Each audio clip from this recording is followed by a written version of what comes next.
현대인은 평균적으로 하루 7시간 50분을 반복적인 일상에 할애합니다.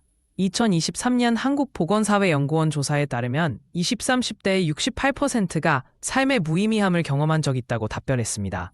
특히 아침 기상 후 30분 동안 뇌의 전전두엽이 활성화되지 않으면 하루 종일 무기력감이 지속될 수 있다는 신경과학 연구 결과도 있습니다. 서울 지하철 혼잡 시간대 평균 승객 밀도는 미터당 6.8명이지만 2022년 서울시 설문에서 75%가 출근길에 고립감을 느낀다고 응답했습니다.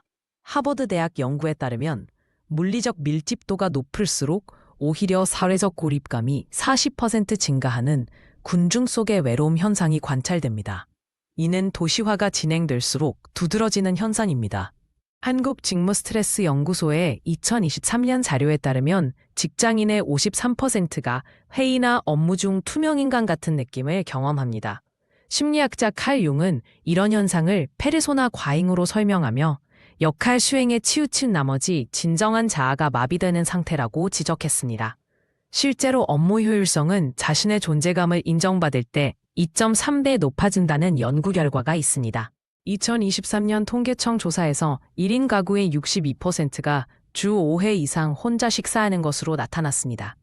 영국 옥스퍼드 대학 연구에 따르면 혼자 식사할 때 분비되는 코르티솔, 스트레스 호르몬 수치가 27% 증가합니다. 그러나 전문가들은 문제의 본질이 혼자가 아니라 의미 있는 대화의 부재에 있다고 강조하며 질적인 사회적 상호작용의 중요성을 지적합니다.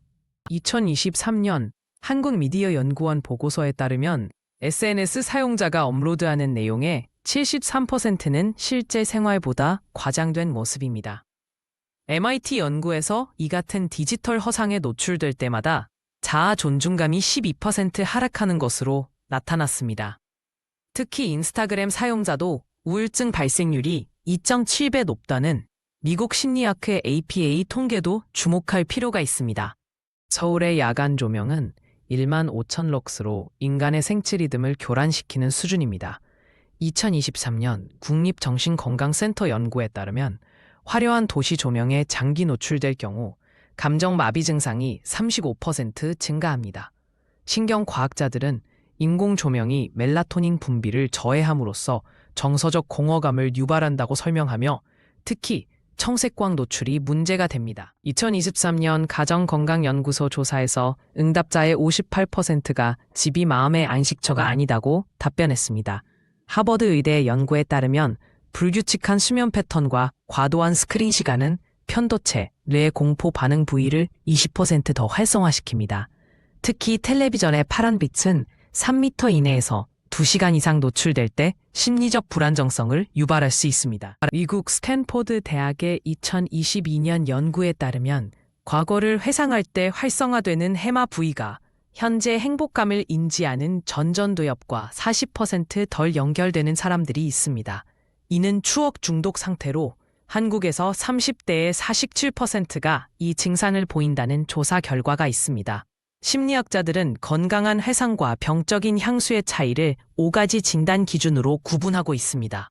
독일의 막스 플랑크 연구소의 2023년 연구에 따르면 새벽 3에서 5시의 각성 상태인 뇌는 평소보다 30% 더 많은 신경회로가 연결됩니다. 이 자기반성 시간대에는 전전 두피질과 편도체 간 소통이 최적화되어 감정의 근원을 객관적으로 분석할 수 있습니다. 한국인의 38%가 일주일에 1회 이상 불면증을 경험하지만 전문가들은 이를 오히려 내면 성찰의 기회로 활용할 것을 제안합니다. 2023년 세계보건기구 WHO 보고서에 따르면 현대인 평균 78%가 다양한 형태의 정서적 공허를 경험합니다. 그러나 심리학자 빅터 프랭클은 의미 추구 본능을 강조하며 공허 자체를 문제가 아니라 성장의 신호로 볼 것을 주장했습니다.